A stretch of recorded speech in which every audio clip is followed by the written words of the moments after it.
the annual MS Walk. Learn more right after this.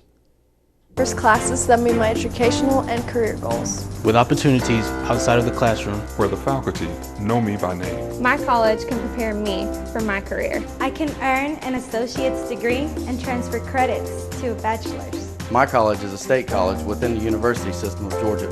My college offers courses that fit my schedule. It's where excellence begins. we are. We are. We are. We are GHC, Georgia Highlands College.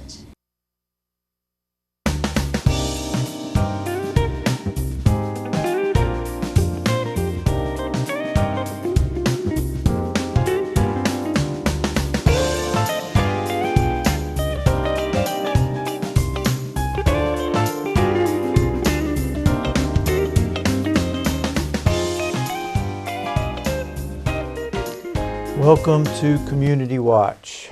Greg. Doug, I've been coughing. I don't want to spread germs. How thoughtful. Yeah. How you doing? I'm okay.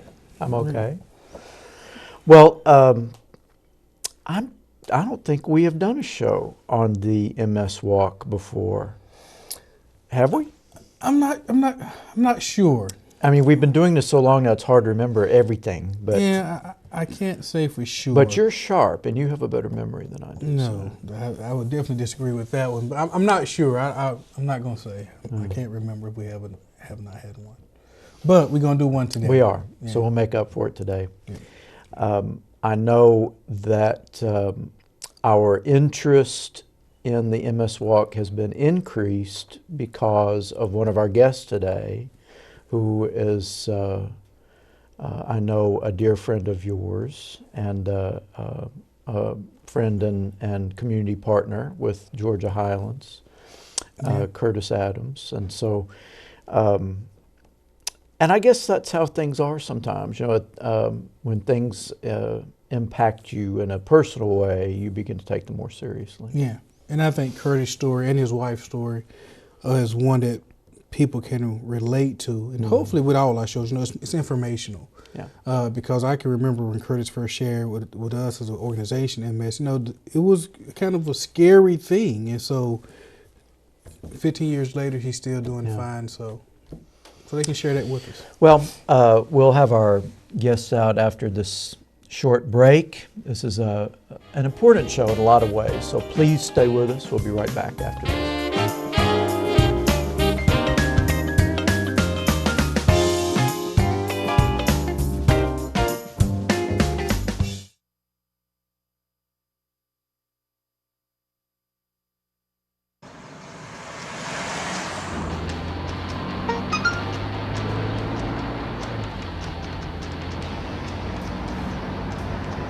The average text takes your eyes off the road for nearly 5 seconds.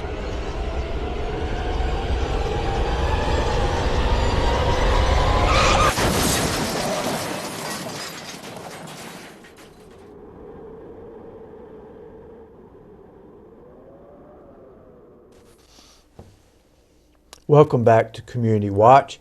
We're very happy to have with us today Serona and Curtis Adams. Welcome to the show. Thank you. And Curtis, you've been on the show before, just not about this. Correct. Well, why don't we start out with a little history about your experience and MS. Okay. Yeah. I was diagnosed. I remember it distinctly, December 5th, 2000, and my life kind of changed. Very confusing time for me, and at the time I thought that MS is a autoimmune disease that affects the central nervous system. So I was having issues with vision at the time. I practically went blind in my right eye and didn't tell a lot of people for a long time. I was just overcompensating with my left eye. But it was to a degree that I should have been very scared. And long story short, I went to my medical doctor. He said, this was probably mid-July or 1st of August. He said, you got something going on. You need to see a eye specialist. I think it's an infection. Go home, I'll get you an appointment. And that appointment was in October. My grandmother said, "There's no way, son. I need you to go to my eye doctor." So I credit my eye doctor, Dr. Arkin, that's here in Rome, as diagnosing my MS, because I saw him that same afternoon, and he kind of scared me. He said, "Mr. Adams, you have something serious going on. You have severe optic neuritis, which is one of the symptoms of MS." And he said, "You've had a stroke, you have a brain tumor, or you have MS." And I thought automatically I probably had a stroke. And after several testings and having an opinion and then confirming the opinion, I accepted the fact that I had MS and I had to do something about it. Well, let me stop you there for a minute. So the episode with your vision trouble, was that the first symptom you had? Probably not. I had some other issues. Early in that year, I couldn't walk, and they thought it was gout and unexplained, but I just was extremely tired, and the right side of my body was extremely fatigued. The symptom that held on the most was my vision, because I was compensating for it. Right. Yeah. Well, I guess the question is, when you get a diagnosis like that, and of course at that stage, I'm making the assumption that you didn't know a whole lot about it. I mean, you were an expert now, but but then you probably didn't know very much about it. Although given the other options that it might have been, maybe MS is the one you would pick, but I don't know. Yeah. So. Very scary time back in 2000, because the internet has made huge gains lately. You can Google anything, but at the time, I was frustrated because I couldn't find much information out there.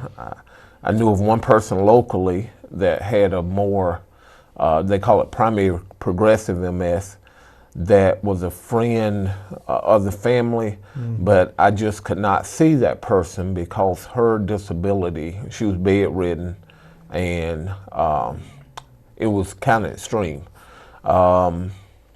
MS is a crippling disease by nature. It can be. So yeah, I did a little self-research. The doctor, I remember my neurologist giving me a bunch of videotapes, and I tell this story respectfully, and the videotape had all white women in it and their experience, and I couldn't relate. I mean, I was like, God, what's going on? I need to see somebody that looked like me. Fast forward, 4 months after that, I went to the Shepherd Spinal Center on December 5th, 2000, and I saw 3 African American men that none of them walked in without assistance. They were in wheelchairs, walkers, and it was very scary. I was 35 at the time, and I was like, man, that's my future, and it was scary. So, but now with the advances, and now I feel comfortable because I didn't want anybody to know. I mean, when I finally told the 100 black men that I had it, I didn't want people to treat me differently. I mean, it's classified as a disability, but I don't look at myself as being a disabled person. So. And there is a great deal of variety in how it affects people individually, is that not? Correct, yeah. And the unique thing about me, my experience is very much different than my wife's experience. My experience, except for being blind in my right eye, I wasn't in much pain, and it was kind of took a slow progression. I got a treatment, and so although I was scared, it was kind of gradual for me. After we met a few years ago and she told me her experience, I probably would have fell apart with her experience, but yeah. So. That's a nice segue Ms. Adams, we need to hear what your experience was.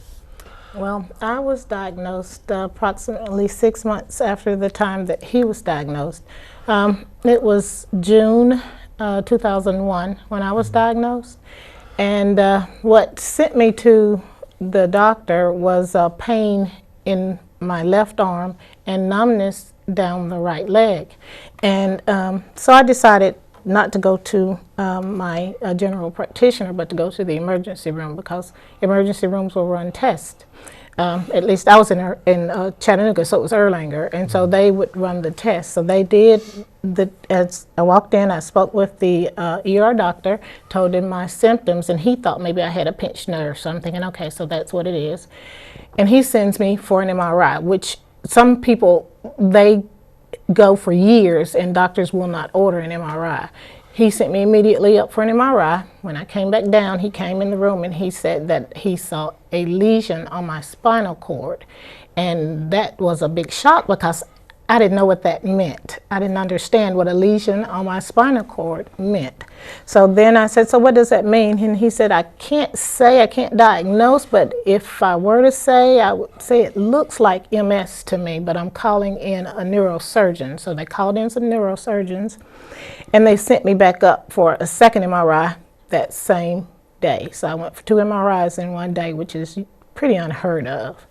And they did an MRI of my brain and my spinal cord again, and they did what they call contrast, where they shoot this dye into your vein so it illuminates everything, and so they can see what's going on.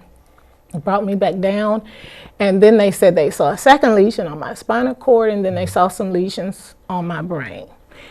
And at that point, they admitted me to the hospital. The doctors talking to me, when the neurosurgeons finally came in to talk to me, they said that they wanted to rule out cancer of my spinal cord. So they wanted to do a biopsy.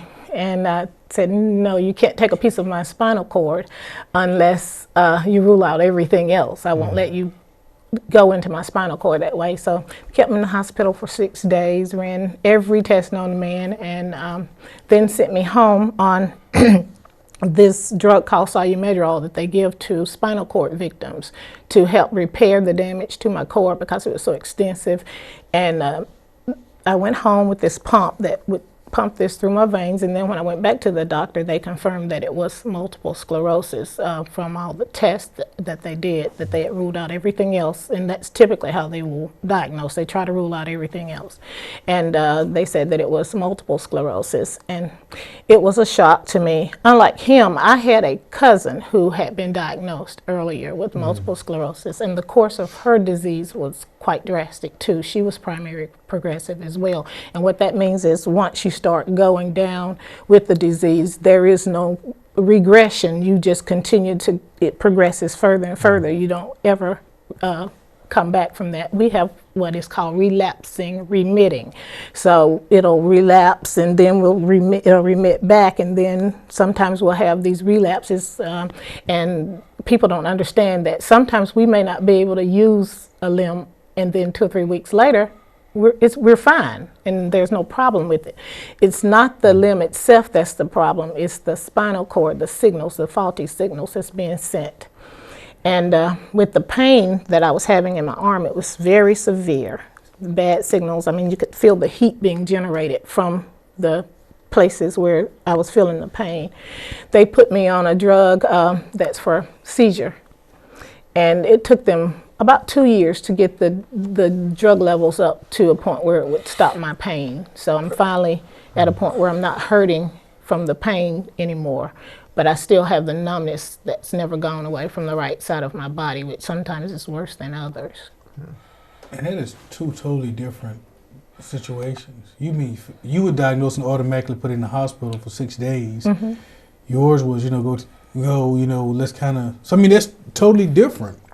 And I know we're getting close to a break, but I'm wondering, once we come back, I'm guessing you live with MS every day, and most people never even realize it. But some days you may be really going through a lot of pain and symptoms and struggling, and most people may never know. Yeah. Well, We have a lot more discussion ahead, but we're coming up on a break, so please stay with us. We'll be right back after this.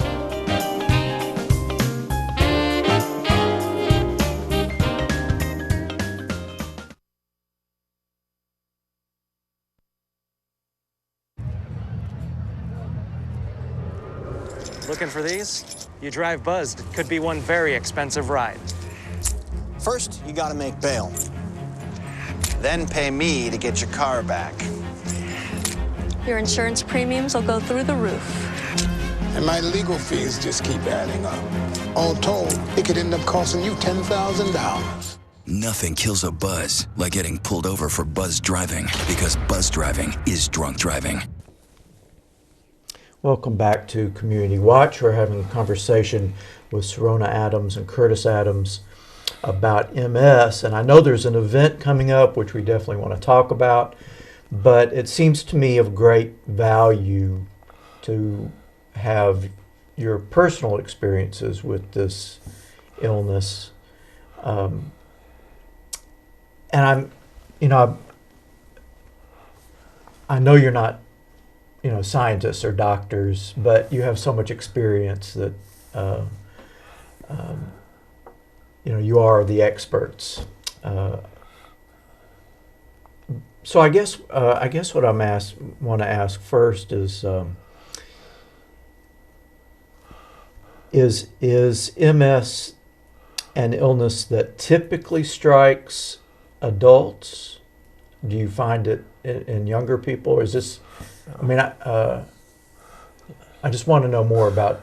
There may not be a typical with MS, because it sounds like circumstances are completely different. Well, and it manifests itself differently, and no person is exactly the same. And what I've learned, I'm finding more and more people of color that's being diagnosed with MS, because we've been misdiagnosed for years.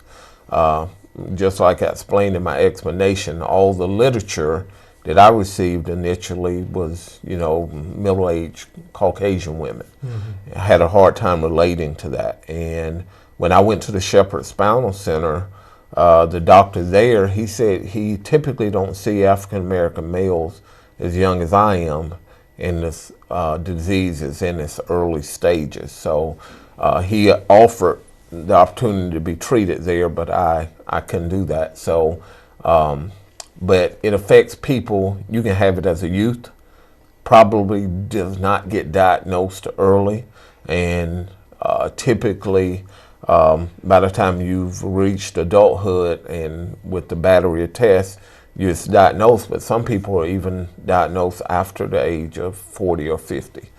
But it's different with each person. So let me ask you this then, Curtis and Serona. So then if the diagnosis, once you reach, does it matter, for instance, we know for some diseases or some illnesses, if you catch it early, it matters, like prostate. With MS, does it matter how soon they diagnose you with it? It does. There are disease-modifying drugs that can slow the progression of the disease, and the earlier that they can catch the disease and start you on these disease-modifying drugs, they're finding out the better your outcome is, and the longer you'll go before. Usually they say, like, I'm relapsing remitting, but 9 times out of 10 they're saying that it'll progress on to primary progressive. But usually if they get you on a disease-modifying drug, that may be a long period of time before that ever happens. So then I guess that just brings me to the next one then, is that if you said, Curtis, a lot of times, especially as African American, they were misdiagnosed. So are the procedures they're using to diagnose people, are they getting better so that we can actually, because when you think of MS, I don't tend to think of young people, but clearly young people can have it. Yeah. So have, I guess, the screening process changed since both of you being diagnosed? Well, I think advances are happening every day, and people are more aware. I mean, one of the things, I do want to mention the event that's happening Saturday, but the MS Walk is here at Beard College. Last year, my wife kind of acted as a chair. It was one of those things that I was supposed to be, but she stepped in and was able to do it. Yep, the information is on the screen. But at Lovejoy, the church that we attend, for a long time, I was the only member that I knew of that had MS. I met my wife 4 years ago, and we did not know each other had MS, but it's 6 people at Lovejoy. That's a very small population that has MS. And I said, wow. So I think the answer to your question, yes, doctors are getting better at diagnosis. And people that I talk to that have things going on, I listen a lot, and then I may advise them, say, hey, ask your doctor to do an MRI and go to a neurologist, because a lot of general practitioners, it takes them a while to get to that. But you see a neurologist, they know what to check and how to check. But the diagnosis process now, they have some solid information to go on versus, I think, a couple of decades ago. That's interesting that you say that, because I know I'm diabetic, and I know being diagnosed, I went to the doctor and they told me I had strep, whatever, and I went back. I said, no, man, I know the symptoms of diabetes because my mama have it. Y'all need to check my blood sugar. And so when I went back the second time and told them that, and they checked it, they wanted to admit me into the hospital, it was so high. So I guess by knowing people and knowing some of the signs and symptoms, you can help your doctor by saying, look, I'm kind of worried, can you check this? Because had I not known the symptoms of diabetes, I just knew, this is not right. I know the symptoms. I know I may have strep, but I have something else. So I guess the more we educate people about some of the symptoms of MS, the more people can advocate for themselves when they go to their doctor and give them more information of exactly what they're feeling and what's going on and the concerns. Because clearly having that information, it may take telling your doctor, hey, I need you to check this. Because as you say, a lot of general practitioners, I guess they're going to rule out everything else first, when sometimes it can be, I know what's wrong with me. But it does sound like, the symptoms are, at least very early, can be confused for many different things. Yes. And they're not consistent between individuals either. So I can see why it would be a challenge for a doctor to automatically think, this might be MS, especially in the very early stages. Yeah. Let's talk a little bit more, because I know we're in our second session, but I do want to talk a little bit more about the event. Okay. Because this is an annual event at Berry. It's an MS Walk. And I know through your persistence and your leadership, the 100 has a team. Tell us how the whole process works. Well, I've probably been walking now for 10 or 11 years. And early on, I think you and I probably was on the first team. I didn't really know how to do it. Last year, our team was the largest that we had ever had. I think we had probably 25, 26 folks join us, and great event. One of the better ones, I think, because of my wife's leadership. And it's just it's a little bit over a 5K, but it's a very leisurely stroll out of Berry, because a lot of people are walking with disabilities. So, it's the event starts at 10, registration starts about 8:30, and it takes you about 45 minutes to an hour to complete it. And it is a fundraiser to help research, and they have walks all over the state. They have MS bike rides that culminates at Callaway Gardens. I think it's early fall. We haven't did that yet, but my wife's an avid bike rider, so I'm sure we'll do that. From here to Callaway Gardens, that's quite a... No. Yeah, but it's just a tremendous event. People can come out and join not only our team, but any team, and you make a donation of any size. There's not a registration fee, so we encourage people to get involved. And like I said, we saw our team grow to a very large, and I've received commitments this year that we'll probably have 25 or 30 folks this year also. We know that's, I'm just thinking, and I'm glad to see that it is growing. And I know from a 100 perspective that this is one of those things we really have to champion, because like you said, if Lovejoy, with its a small population, just could be coincidental. But you know, if you have 6 in that small population, part of our health and wellness initiative, we have to educate more people about some of the things that we're suffering with. Because as you said, how long did you go with this before you finally said, "Look, I need to, I need to do something"? And so we have to do a better job of educating. So even if it's not MS, it's something. We got to encourage people to go get checkups regularly so that we can get ahead of some of these things that are preventable or at least treatable.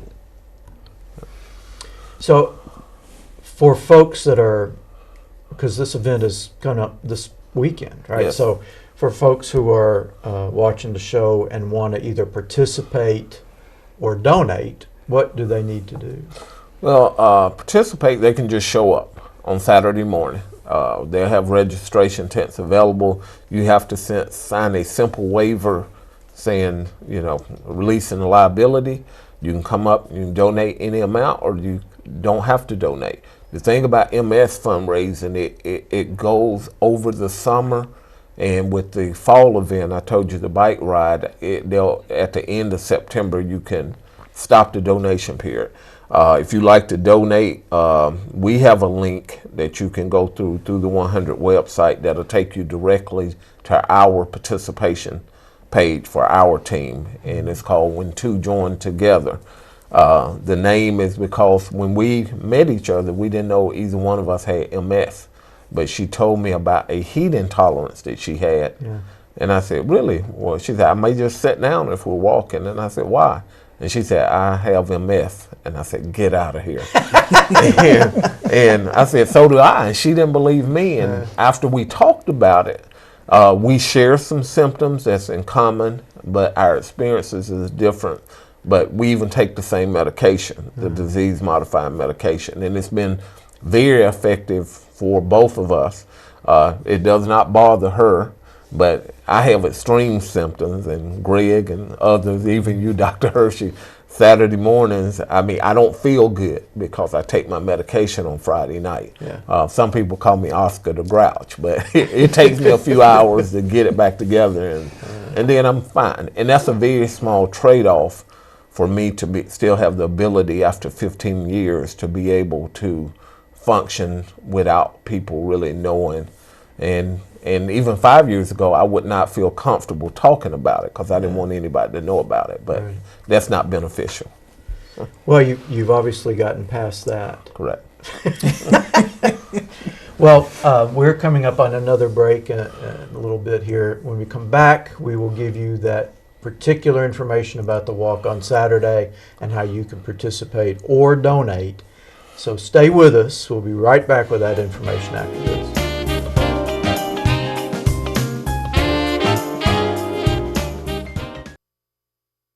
My college offers classes to meet my educational and career goals.